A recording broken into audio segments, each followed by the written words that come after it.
Sir, Imran Khan साहब की सेहत को लेकर बात हो रही है कि उनकी आंख अगर 4 माह से ख़राब थी तो इसके बावजूद हुकूमत की जानिब से या जेल के हुकाम की जानिब से कोई संजीदगी नहीं दिखाई गई। अब ताज़ा तरीन क्या सूरत हाल है, क्योंकि सुप्रीम कोर्ट ने हुक्म दिया था कि 16 फरवरी से पहले पहले उनका चेकअप करवा के एक रिपोर्ट सुप्रीम कोर्ट में पेश की जाए, और आज आखिरी वर्किंग डे था। तो क्या सुप्रीम कोर्ट के ऑर्डर पर अमल दरामद किया गया हुकूमत की जानिब से? अभी तक तो नहीं किया गया। और आप अभी अली साहब जिस अंदाज की गुफ्तगू कर रहे थे, ये हुकूमत की तर्जमानी करते हुए मेरे ख्याल में इससे ज्यादा शर्मनाक अंदाज नहीं हो सकता।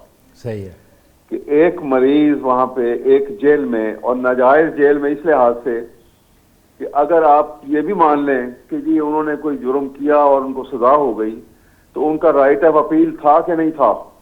और राइट ऑफ अपील अगर था तो उनकी अपील की 1 साल से समाप्त क्यों नहीं हो रही? बिल्कुल सही।